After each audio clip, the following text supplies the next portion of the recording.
पता होना चाहिए। ये एडिट में काट देना। कुछ टाइम पहले आप पे और कुछ व्लॉगर्स पे एक पैरोडी वीडियो बना था, तो क्या वो क्रिएटर ने आपसे परमिशन ली थी? ये सच बताऊं तो मुझे देख के गुस्सा आता है, मेरा तो मन करता है कि मैं भी लिख दूं। जैसा है जो आप बचपन का मिस करते हो। मैं लोगों को मिस करता हूँ। वो सौरभ जोशी। लोगों को एंटरटेन करना और साथ में अपनी फैमिली को सपोर्ट करना और फैमिली के लिए कुछ करना। तो हाँ, बस यही है सौरभ जोशी।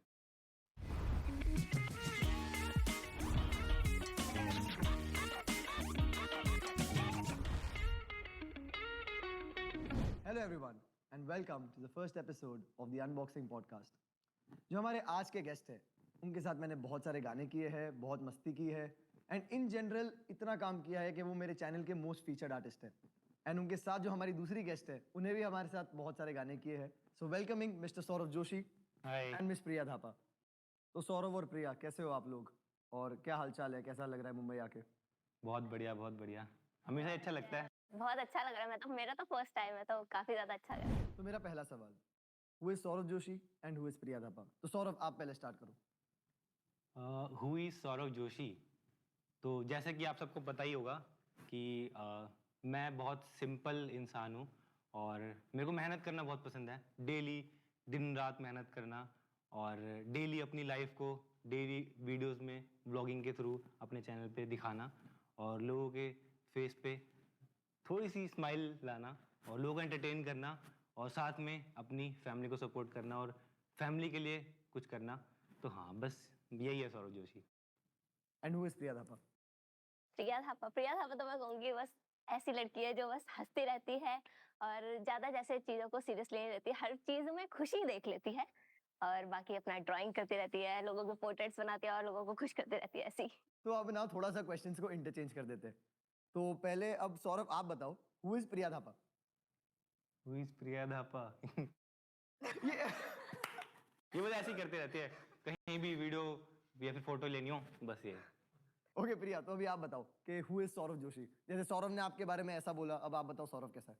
सौरभ सौरभ सबको पता है, सौरभ तो ऐसी है। Hey guys, good morning, welcome to my new vlog. मेरा तो ये है, जैसे कि मैंने बताया, मैं अपनी डेली लाइफ दिखाता हूँ ब्लॉग्स में। तो हाँ, मैं पर ये भी एक्चुअली ना बहुत डिफिकल्ट चीज है। मतलब लोगों को लगता है कि ठीक है रोज एक एपिसोड आना, बट जस्ट इमेजिन आप हर रोज शूट कर रहे हो, हर रोज रात को एडिट कर रहे हो, इररिस्पेक्टिव आप बीमार हो, आप थके हुए हो, कभी लाइफ में कोई ब्रेक नहीं, कुछ नहीं, और रोज आपकी ऑडियंस के लिए एक दिन व्लॉग लाना, मतलब कमेंडेबल है ये, बहुत बहुत बड़ी बात है। तो सौरभ और प्रिया, ये सीन कैसे चालू हुआ? सीन मतलब आप लोगों की व्लॉगिंग जर्नी, मुलाकात मुलाकात कैसे हुई आप दोनों की? अच्छा, मुलाकात। आप लोगों ने देखा होगा, हमारे काफ़ी सारे सॉन्ग्स हैं और हम मिलते रहते हैं और हम दोनों आर्टिस्ट हैं। सबसे मेन, दोनों आर्टिस्ट हैं, दोनों को आर्ट करना पसंद है और हमारी हॉबीज़ भी सेम है, हमको हमारी थिंकिंग भी सेम है। तो हम मिले थे आर्ट के थ्रू ही मिले थे। हाँ, 2017 में जब मैंने अपना यूट्यूब चैनल शुरू किया था, आर्ट वाला। हाँ। तो तब प्रिया ने ही मुझसे कांटेक्ट किया था, तो प्रिया बताएगी। हाँ, मैंने करा था क्योंकि सौरभ काफी अच्छे से एक्सप्लेन करता था कि किसी भी चीज को कैसे ड्रॉ करना है। तो मैं उस टाइम सीख रही थी और मेरे को आता नहीं था, तो मैंने यूट्यूब पे ही सर्च करा, जैसे सर कोई आर्टिस्ट ऐसे करता होगा, हाउ टू ड्रॉ आइस। तो सबसे पहले ऐसे सौरभ का आया, तो मैंने देखा ये इतने अच्छे से बता रहा था, इतनी सिंपली तरीके से ना, सब कुछ इतने अच्छे से बता रहा था, मेरे को बहुत अच्छा लगा। फिर मैंने और ऐसी चीजें, बहुत सारी चीजें सीखी। मैंने पोर्ट्रेट बनाना मैंने सौरभ से सीखा। अच्छा। फिर मैंने सौरभ को कांटेक्ट करा और मैंने सोचा कि मैं बस इतना बोलूंगी कि यार तुम्हारा चैनल बहुत अच्छा है और तुम ऐसे ही बनाते रहा करो, तुम बहुत अच्छे से समझाते हो। फिर ऐसे कर करके हमने फिर और बातें करी और फिर हम ऐसे मिले भी। तो और फिर 3 म्यूजिक वीडियो कर लिए। अरे वो वाइब मैच हो गई ना एकदम, आर्टिस्ट वाली। और सबसे मेन तो हम दोनों पहाड़ी हैं, उत्तराखंडी हैं। हाँ, तो ये भी। वो हम पहाड़ी वाली बातें होती हैं। कौन सी पहाड़ी बातें, थोड़ी हमें भी बताइए। पहाड़ी बातें इन द सेंस, जो पहाड़ से है ना, वो ही कनेक्ट कर सकते हैं। फॉर एग्जाम्पल, अभी तो नहीं, जैसे बचपन में हम बिल्कुल लोअर मिडिल क्लास फैमिली से आते हैं, तो हम जब अपने गांव जाते थे तो हम बस में जाते थे और हम 2 दिन का ट्रैवल करते थे, 3 बस चेंज करते थे। तो बस में हम जाते थे और बस में रोडवेज बस होती थी, तो हम उसकी बातें करते थे कि रोडवेज बस में ऐसा होता था, हम उल्टियां करते हुए जाते थे। हमने जब पहले दिन बात की है तो हम उल्टियों की बातें कर रहे हैं। क्या बात है।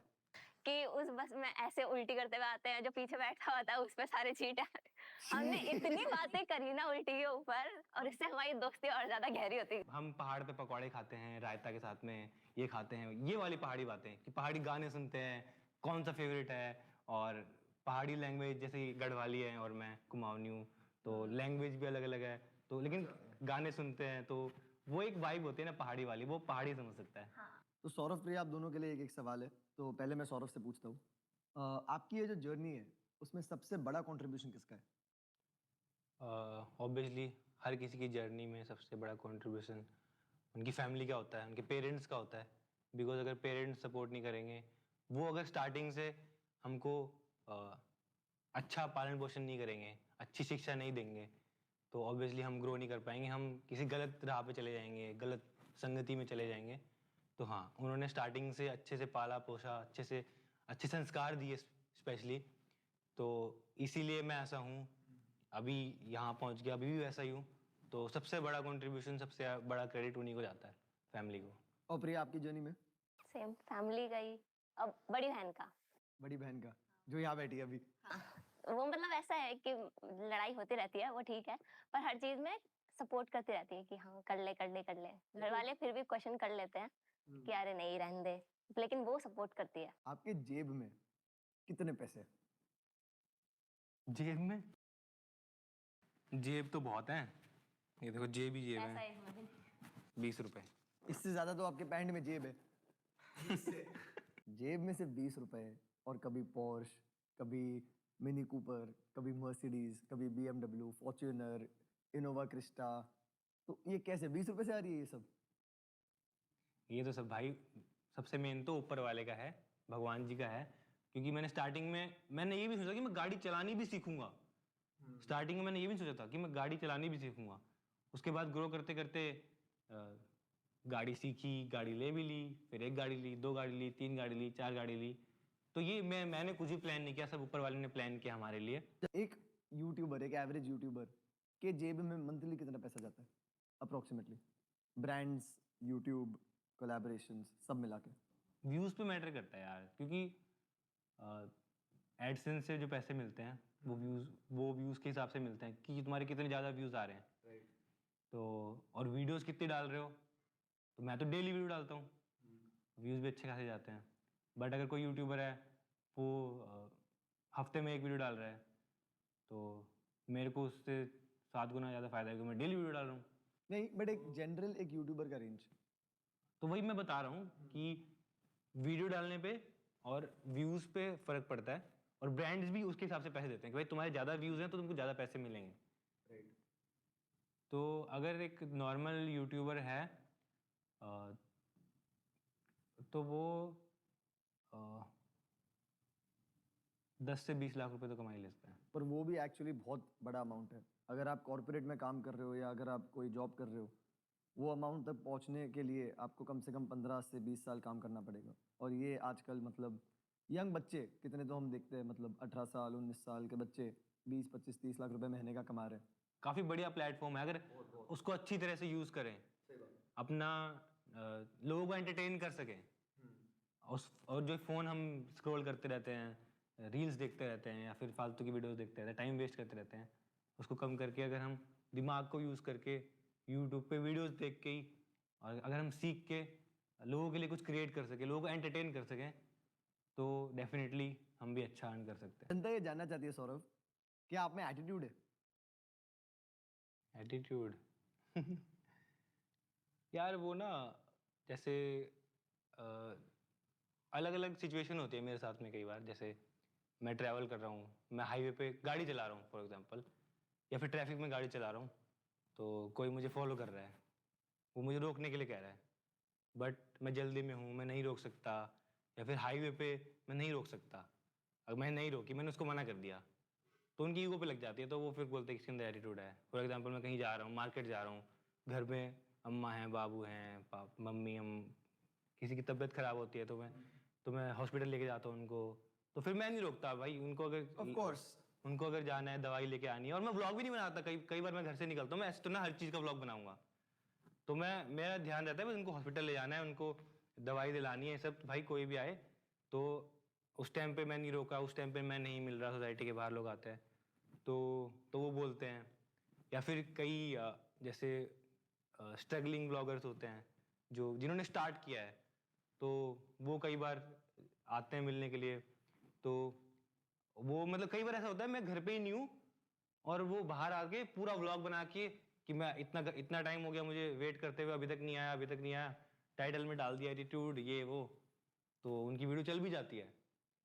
तो हाँ, मतलब हर कोई नहीं बोलता, मतलब इतने मिलियंस लोग मुझे डेली देख रहे हैं, मेरे चैनल पे 2 करोड़ व्यूज डेली आ रहे हैं। जिनको भी लगा अभी तक, तो मैं हाथ जोड़ के सॉरी बोलना चाहूंगा, बट मेरी मजबूरी होती है, मैं कहीं पे रुक नहीं पाता, आप लोगों से मिल नहीं पाता, बट फ्यूचर में जरूर मिलेंगे सबसे। और मेरा मानना है कि सौरभ जितने घर के बड़े हैं, मतलब उसके खुद के घर के, मेरे घर के, जो भी दिख जाए, घर से निकलने से पहले उनके पैर छूता है, घर आने के बाद उनके पैर छूता है। तो जो इंसान इतना ग्राउंडेड है कि इतने सक्सेस के बाद भी रोज़ ये करता है, उसमें कभी एटीट्यूड नहीं आ सकता। ये मेरा पर्सनली मानना है। तो अब हमारा नेक्स्ट सेगमेंट है एक छोटा सा गेम। सौरभ और प्रिया एक दूसरे को कितना अच्छे से जानते हैं। तो अब मैं कुछ वर्ड्स बोलूंगा और सौरभ और प्रिया आप दोनों को एक दूसरे के लिए ये आंसर करना है स्पीड में। तो आप दोनों रेडी है? यस। तो पहला सवाल, फेवरेट फूड? दाल चावल। पाव भाजी।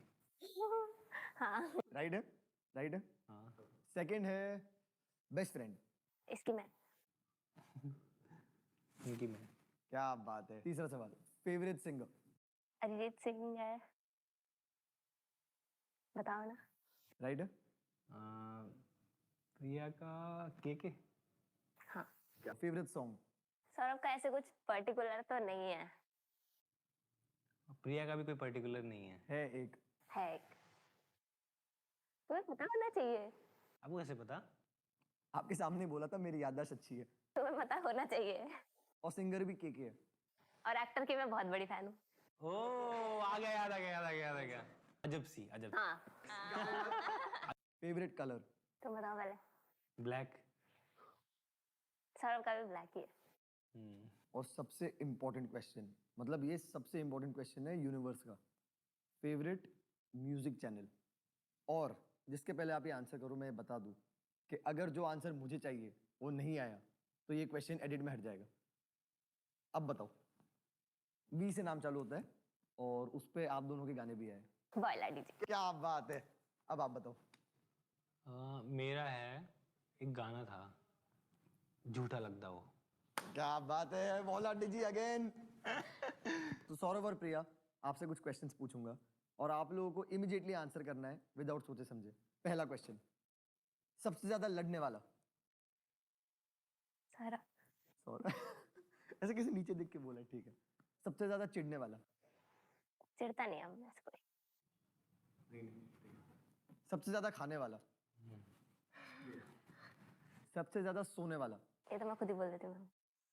जब दोनों का कभी झगड़ा होता है तो पहले वापस झगड़ा ठीक कौन करता है? झगड़ा होता ही नहीं है। सबसे ज्यादा आलसी? आप। सबसे ज्यादा आलसी आप ही हो। ये एडिट में काट देना।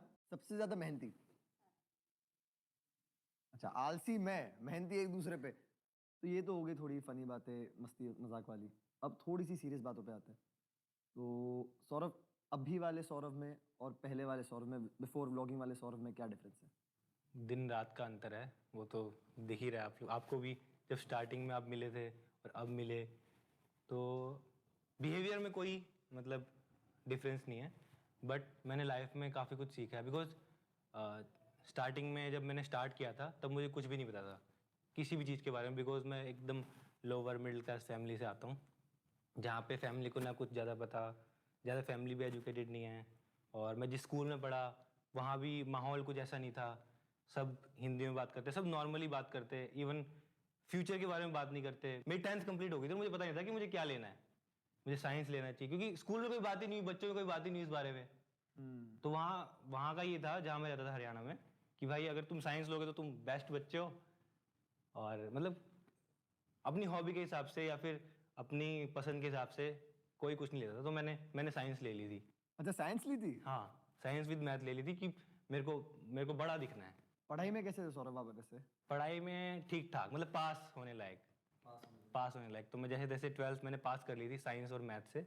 उसके बाद मैं दिल्ली गया था 1 साल कोचिंग के लिए आर्किटेक्चर की, जो कि नहीं हो पाया मेरा सिलेक्शन मैथ्स की वजह से। बाकी ड्राइंग वगैरह तो सही थी, लेकिन मैथ्स की वजह से नहीं हो पाया था। तो उसके बाद फिर मैंने यूट्यूब चैनल शुरू किया। मुझे कुछ नहीं पता था, नॉर्मल फैमिली से, बट मैं ग्रो हो गया था एकदम से। 1 या 2 साल में मैं ग्रो हो गया था। 1 साल में ही 10 मिलियन सब्सक्राइबर भी हो गए थे मेरे ब्लॉगिंग चैनल जब मैंने शुरू किया। तो ग्रो तो हो गया, बट मुझे लाइफ के बारे में नहीं पता, मुझे किस तरह से सोशल मीडिया पे रहना है, क्या बोलना है, क्या गलत है, गलत और सही के बारे में नहीं पता मुझे ज़्यादा, क्योंकि एज तो मेरी कम ही थी ना, 20-21 साल का था, बट मैं ग्रो कर गया। और बहुत ज़्यादा रैपिडली ग्रो। हाँ, रैपिडली। तो काफ़ी सारी गलतियाँ भी हुई, काफ़ी सीखा, काफ़ी स्कैम भी हुए मेरे साथ में, बहुत कुछ हुआ मेरे साथ में, और काफ़ी लोगों ने ट्रोल भी किया मुझे। बट धीरे धीरे करके मैं सीखा। पहले वाले में और अब वाले में ये डिफरेंस है कि मैं लाइफ के बारे में सीख रहा हूँ। पर इसमें एक चीज़ मैं बोलूँगा कि जहाँ तक मुझे पता है, जो कॉलेज में आपको एडमिशन नहीं मिला, हाँ, बाद में उसी कॉलेज ने आपको चीफ गेस्ट की तरह इनवाइट किया था। क्या ये बात में कोई सच्चाई है? अब तो मतलब सभी आईआईटी, सभी बड़े बड़े कॉलेज, मैं आईआईटी में वर्कशॉप भी दिया मैंने। अच्छा। मेरे को आईआईटी में एडमिशन चाहिए था, एडमिशन नहीं मिला। बट उसके बाद मैंने जब आर्ट चैनल बनाया तो आईआईटी वालों ने मुझे खुद बुलाया। मैंने आईआईटी में जाके वहाँ पे किसी फेस्टिवल में मैंने वर्कशॉप भी दी है ड्राइंग की। तो वो मेरे लिए बहुत बड़ा दिन था जब मैंने ये किया। इससे बड़ी बात क्या हो सकती है कि जहाँ से रिजेक्ट हुए वो आपको एज अ गेस्ट बुला रहे हैं या एज अ प्रोफेसर बुला रहे हैं? तो प्रिया, अभी वाली प्रिया और पहले वाली प्रिया, क्या डिफरेंस है दोनों में? मुझे ऐसा लगता है कि ज़्यादा डिफरेंस नहीं आया कुछ। मैं पहले भी ऐसे ही हँसती खेलती रहती थी, ऐसे ही करके, और अभी भी मैं ऐसे ही करके। बस यही है कि पहले लोग पहचानते नहीं थे, पर अब जैसे लोग पहचानते हैं, तो अब ऐसे आते हैं कि फ़ोटो खिंचाते हैं, मतलब ऐसा लगता है, और एप्रिशिएट करते हैं कि हाँ, आपकी ड्राइंग बहुत अच्छी है, और आपके गाने ऐसे देखते हैं हम, वो गाने की भी अपने तारीफ़ अपने करते हैं। हाँ, तो वो अच्छा लगता है कि हाँ, आते हैं, फ़ोटो खिंचाते हैं, कोई-कोई ऐसे होते हैं दूर से पहचानते हैं और फिर आते हैं, तो मतलब अंदर से अच्छा लगता है। तो सौरभ, हर मिडिल क्लास लड़के की लाइफ में एक स्ट्रगल होता है। आपके लाइफ का स्ट्रगल क्या था? अ, जैसे कि मैंने बताया कि मैं एकदम लोअर मिडिल क्लास फैमिली से आता हूँ, जहाँ पे बेसिकली मैं स्टार्टिंग से बताता हूँ। बेसिकली हम हैं उत्तराखंड से, ठीक है। तो पापा जी को वहाँ पे काम नहीं मिलता, तो पापा जी को काम ढूंढने के लिए दिल्ली आना पड़ा था। तो दिल्ली में वो करते थे मजदूरी, पीओपी करते थे लोगों के घरों में। तो वहाँ से वो चले गए थे हरियाणा। उसके बाद फिर फैमिली को भी ले आए थे। तो वो जैसे अभी मैं दिन रात ब्लॉगिंग करता हूँ, तो वो दिन रात मजदूरी करते थे लोगों के घरों में। मतलब बल्ब जला के भी रात को भी पीओपी का काम करते थे, रात रात भर घर नहीं आते थे।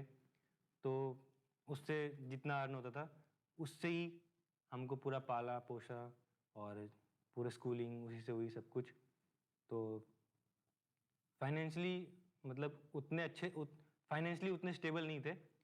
तो उसके बाद मैं जब दिल्ली गया, तो दिल्ली कोचिंग के लिए पापा ने मतलब पैसे जोड़े जैसे तैसे करके, और 1 साल की मुझे कोचिंग भी दिलाई।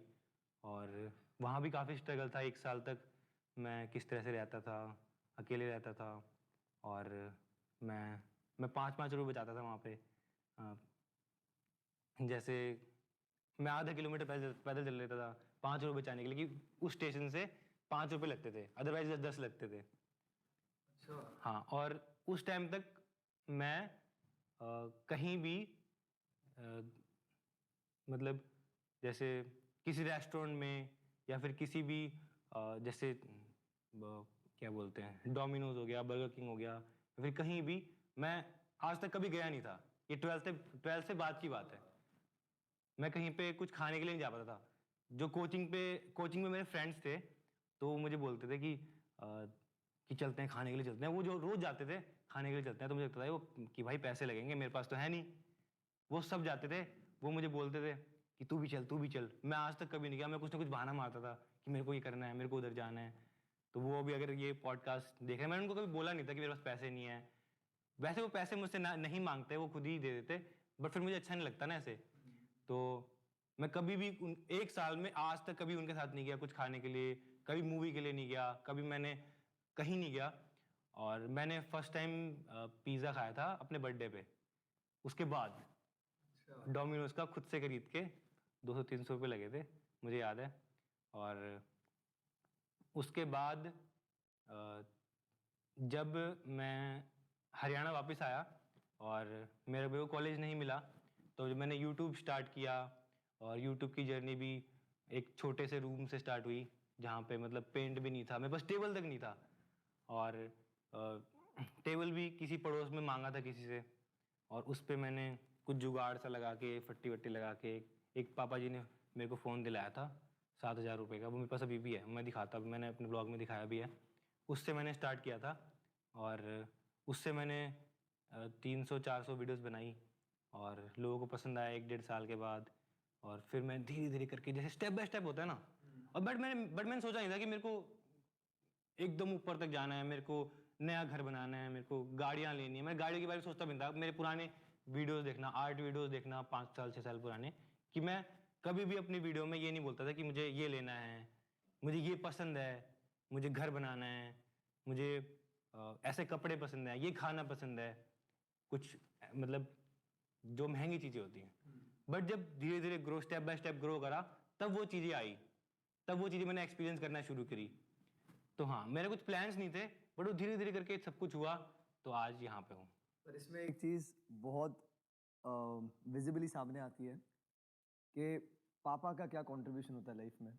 और भले मतलब आप स्ट्रगल कर रहे थे, सब था, पर एक तरीके से एक सुपर हीरो की तरह एक पेरेंट पीछे खड़ा रहता है साइलेंटली, और ना ही उन्हें कभी लाइमलाइट चाहिए आपके फेमस होने के बाद भी, ना ही कुछ चाहिए, वो बस साइलेंटली आपकी सक्सेस में खुश है। अभी कुछ टाइम पहले आप पे और कुछ व्लॉगर्स पे एक पैरोडी वीडियो बना था, तो क्या वो क्रिएटर ने आपसे परमिशन ली थी पैरोडी वीडियो के पहले? हाँ, कैरी का कॉल आया था मेरे पास वीडियो से। हाँ, 1 महीना पहले, 2 महीने पहले फ़ोन आया था कि मैं सोच रहा हूँ कुछ बनाने का। तो मैंने कहा ठीक है, बनाओ, बढ़िया है। तो हाँ, पूछा था उन्होंने कि बना लूँ ऐसे करके, तो हाँ, पूछा था। बहुत सारे लोग आप पे रोस्ट वीडियोस बनाते हैं, रिएक्शंस बनाते हैं, कभी कभी ट्रोल भी करते हैं, तो आप ये वीडियोस देखते हो और आपका क्या रिएक्शन होता है इन पे? तो हाँ, मैं सारी वीडियोस देखता हूँ, जो भी रोस्ट या फिर जो जेन्युइन मुझे लगती है, सारी जितने भी क्रिएटर्स हैं, चाहे वो बिगिनर लेवल पे हों, चाहे वो बड़े लेवल पे हों, तो अ, मैं सीखता हूँ। अगर मैंने कुछ गलत करा है, कि भाई वो बोल रहा है ये बात, उसको डीपली जाके कि भाई उसने ये बात बोली, कि मैंने क्या गलत कर दिया। क्योंकि लाइफ में क्या बोलते हैं, गलतियाँ तो सबसे होती है ना, लाइफ है तो गलतियाँ हैं, और मैं डेली लाइफ दिखा रहा हूँ अपनी। और तो ऐसा तो नहीं है कि मैं हर चीज़ सही दिखा दूंगा। जैसे आप भी हो, आप भी डेली लाइफ में बहुत गलतियाँ करते होगे, बट हमारी दिख जाती हैं, बिकॉज मैं डेली व्लॉग करता हूँ। तो उसमें उस चीज़ों को लेके कई लोग रोस्ट बनाते हैं या फिर वीडियो बनाते हैं, तो मैं सीखता हूँ, और सीख के मैं इम्प्रूव होता हूँ, ताकि वो अगली वीडियो में या फिर आने वाली वीडियोस में ना करूँ। बाकी कई लोग ऐसे ही बना देते हैं, तो फिर मैं इग्नोर करता हूँ, बस। तो प्रिया, आपका क्या रिएक्शन होता है जब कोई सौरभ पे रोस्ट करता है या कोई बुरी भली चीजें बोलता है, कंसिडरिंग मतलब आप बेस्ट फ्रेंड्स हो? सच बताऊं तो मुझे देख के गुस्सा आता है। मेरा तो मन करता है कि मैं भी लिख दूं कि क्या है, अपना काम करो जाके, और कुछ भी फालतू बकवास करते रहते हो।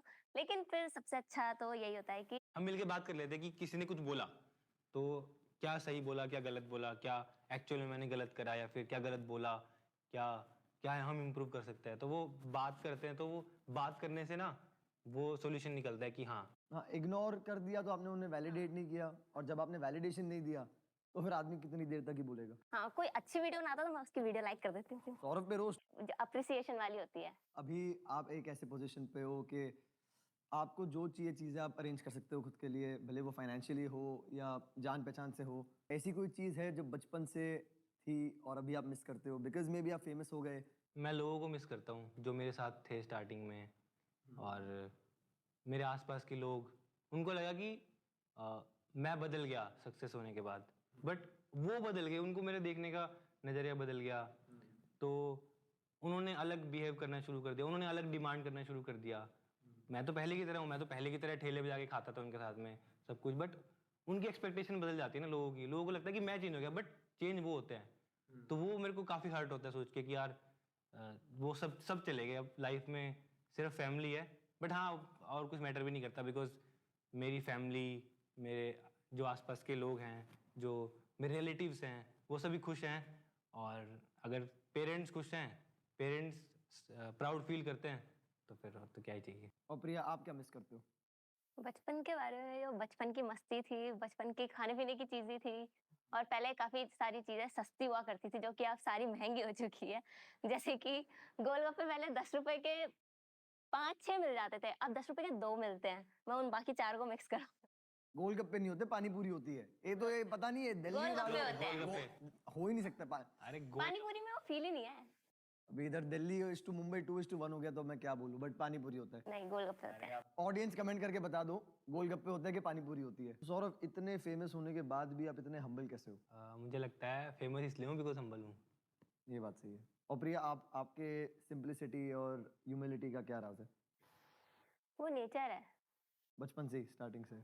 वो ऐसा कभी फ़ील ही नहीं हुआ कि भाई बहुत कुछ है, फ़ेमस है। नहीं नहीं, है तो बहुत है। तो सौरभ और प्रिया, आपके लाइफ का एंड गोल क्या है? एक मतलब अल्टीमेट मिशन जो होता है ना लाइफ का, वो क्या है? अभी तो जैसे मैंने बताया कि मैं डेली व्लॉग करता हूँ, डेली अपनी लाइफ दिखाता हूँ, पूरा दिन उसी में बिज़ी रहता हूँ, फिर एडिट करना और उसके बाद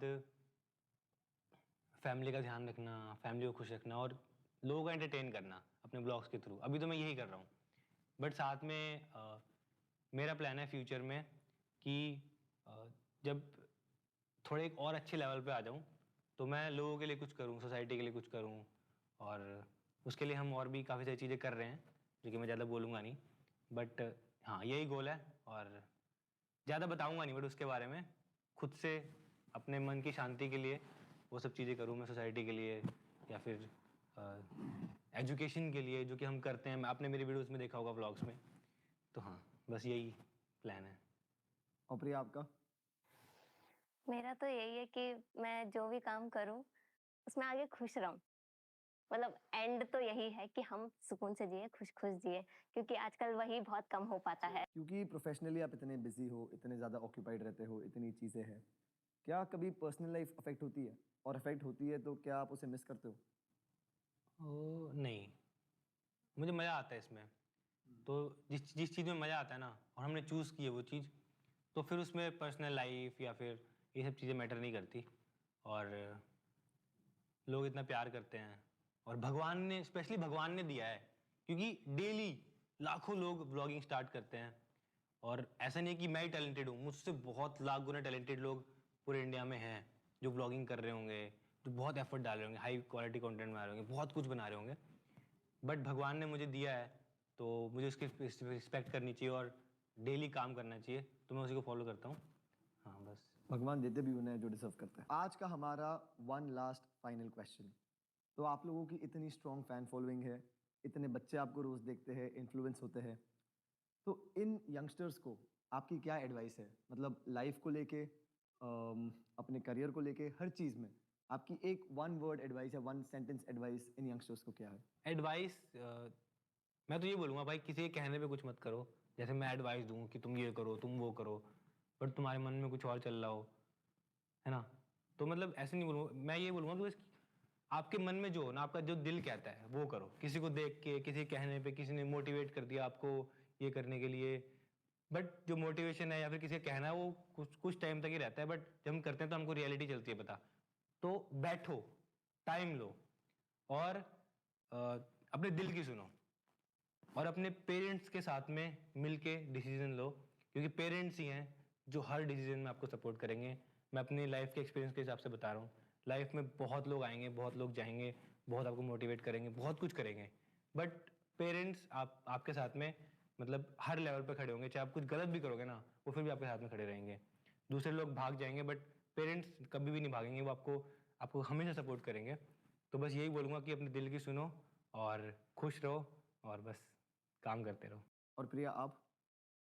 मैं भी यही एडवाइस देना चाहूँगी कि जो भी करो, खुश रहो और चाहे कितनी भी नेगेटिव थिंग्स हो और कितना भी बुरा-बुरा हुआ हो, लेकिन कहीं न कहीं से खुशी ढूँढो और उस खुशी में खुश रहो। क्या बात है। और एक एडवाइस मैं और देना चाहूँगी कि जो बच्चे अभी इतना ज़्यादा ऐसे फ़ोन पे लगे रहते हैं, सभी लगे रहते हैं मोस्टली, तो वो फ़ोन पे ना लग के जितना टाइम वो फ़ोन पे लगाते हैं, उससे अच्छा वो अपने पेरेंट्स के साथ बिताएँ, तो वो ज़्यादा अच्छा रहेगा। अपने पेरेंट्स को टाइम दें क्योंकि जब टाइम चले जाता है ना, फिर वो टाइम वापस नहीं आता और इसलिए ज़्यादा से ज़्यादा अपने पेरेंट्स के साथ टाइम बिताओ। फ़ोन तो हमारे पास हमेशा ही रहेगा, तो जितना ज़्यादा हो सके पेरेंट्स के साथ टाइम बिताओ। सही बात है। तो ये क्वेश्चन के साथ हमारा पॉडकास्ट यही एंड होता है, first episode. Thank you so much Saurabh, thank you so much Priya for coming here. अगर आप लोगों को ये पॉडकास्ट पसंद आया, प्लीज़ इस पॉडकास्ट को लाइक करो, शेयर करो और इस चैनल को सब्सक्राइब करो for more such podcast. And signing off, thank you so much and bye bye. हंसते रहो, हंसाते रहो एंड लाइफ में बस खुश रहो। Thank you so much, bye.